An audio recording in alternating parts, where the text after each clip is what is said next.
پھر وہ نیا ایجنڈا جو آسمہ جہانگیر صاحبہ کے متعلق میرے پروڈیوسر نے بتایا ہے، انہوں نے بتایا کہ آسمہ جہانگیر نے ایک جلوس پاکستان کے ایٹمی سائنسدان عبدالقدیر خان کے خلاف بنی گالہ کی طرف لے کے گئی، طرف پتلا جلایا تھا. پھر آپا نثار فاطمہ احسن اقبال صاحب کی والدہ محترمہ نے قومی اسمبلی میں اس کے خلاف جو ہے آسمہ جہانگیر کے قرارداد پیش کی کہ یہ مسلمان نہیں ہے یا یہ مرزئی ہے، وہ اس کو دبا دیا گیا. کیا کہیں گے؟ دیکھیں جہاں تک تعلق ہے کہ وہ قادیانی تھی تو یہ تو خیر یہ تو شور شاٹ ہے، کیونکہ ان کے ہسبینڈ جو ہے ان کے حوالے سے وہ قادیانی ہو گئی تھی اور بڑے فخر سے وہ کہتی تھی. اس کے علاوہ دیکھیں جب وہ انڈیا جاتی تھی تو باقاعدہ مندروں میں حاضری دیتی تھی جا کے، اور جس طرح کا ان کا ایک رہنا سہنا تھا وہ بھی ایک مسلمان کی حیثیت سے نہیں. جب اگر آپ ان کے گھر بھی جائیں تو وہاں بھی حالات ایسے لگتے تھے آپ جیسے کسی ہندو کے گھر آ گئے. تو میں سمجھتا ہوں کہ اس وقت آسمہ جہانگیر کے ساتھ جو یہ انہوں نے کیا ہے، انہوں نے بڑا ظلم کیا پی ایم ایل این نے، کیونکہ یہ فنکشن آسمہ جہانگیر کا نہیں تھا، اس کو استعمال کیا. پی ایم ایل این آپ دیکھیں کہ ان کا وہ جو ایک سینیٹر ہے سینئر، وہ جو بار کا ممبر بھی ہے، آگے تھا اور وہ سارا انتظام وہ سنبھال رہا تھا، اور سنا کہ سارا ایکسپینڈیچر بھی پی ایم ایل نے کیا ہے. تو یہ میں سمجھتا ہوں ایک ایسا ایک وہاں پہ جو جس طریقے سے بات چیت کی گئی. علی کرد جو ہے یہ تو جمہوریت کی والی تھا سر، علی کرد جو ہے وہ بڑا اپنے آپ کو جمہوری ایجنٹ کہتا ہے. اس کے پاس دیکھیے نہ کوئی ہے نہ کچھ ہے، یہ صرف یہ ایک کمائی کا ان کا ذریعہ تھا. اس کو کیونکہ وہ پش کریں تو وہ بہت جلدی بولنا شروع ہو جاتا ہے. آخر وہ اتنا عرصہ بولتا رہا، کسی نے اس کی سنی، اور یہ جو اس نے کیا ہے اس فنکشن میں کے خلاف بولنا کو پاپولر سر یہ وہ سمجھتے ہیں، لیکن لوگ ہیٹ کرتے ہیں کہ لوگوں نے یہ دیکھا جائے تو انہوں نے کل آسمہ جہانگیر کو دفن کیا ہے، کیونکہ جو آسمہ جہانگیر کا ایک امیج بنا ہوا تھا جس طرح انہوں نے اس کو استعمال کیا. اور مجھے یقین ہے کہ ان کی جو بیٹی ہے جس کی این جی او بھی چلا رہی ہے وہ، اور وہ بڑی ناراض ہے، سنا ہے میں نے، یہ یعنی ریلائبل سورس نے بتایا کہ she is not happy. Muneeza Jahangir ہے، ہاں بالکل، وہ جو اینکر بھی ہے، اور وہ بڑی ناراض ہے کہ آپ نے میری والدہ کو کیوں اس طرح جو ہے وہ کیا ہے. اصل میں اس کا موضوع یہ نہیں تھا جو آپ نے اس کو بنا. گروپ کامیاب ہوا ہے نا، حسن بھون صاحب انہی کے گروپ سے ہیں جو سپریم کورٹ. نہیں تو آپ دیکھیں نا، بھون جو ہے اس کو چاہیے، بھون بڑے امپورٹنٹ عہدے پہ ہے.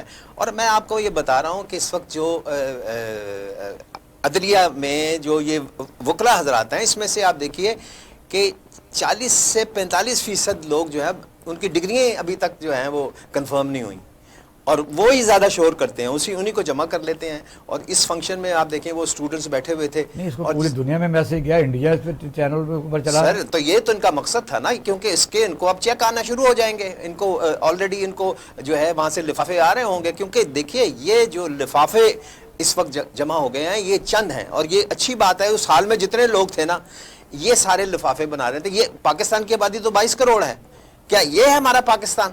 تو اس لیے میں سمجھتا ہوں کہ یہ ایکسپوز ہوئے ہیں، اور پاکستان جو ہے اس نے آگے بڑھنا ہے، یہ آگے بڑھتا رہے گا. اور یہ لوگ جو ہیں ان کا انجام بہت برا ہوگا، اور یہ اس میں زیادہ دیر نہیں ہے. پھر مارشل صاحب 22 کروڑ عوام اور ایک آرمی چیف کتنے کو ہونے چاہیے؟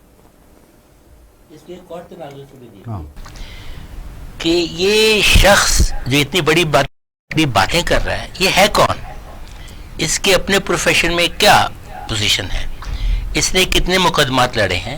اور جیسے چیف جسٹس نے، معاف کیجئے، سپریم کورٹ بار کا پریزیڈنٹ رہا ہے. میں نہیں، وہ سپر پریزیڈنٹ بھی رہ سکتا ہے. میں سپریم کورٹ کے چیف جسٹس صاحب کو کوٹ کرتا ہوں کہ اس کی کتنی کتابوں میں، آپ کو پتہ ہے ان کے ہر سال وہ پی آر ڈی میں، تھینک یو، اس میں کتنے اس کے مقدمے ہیں جو اس نے کیے ہیں، وہ کتنی بات جیتے تو ہوں گے.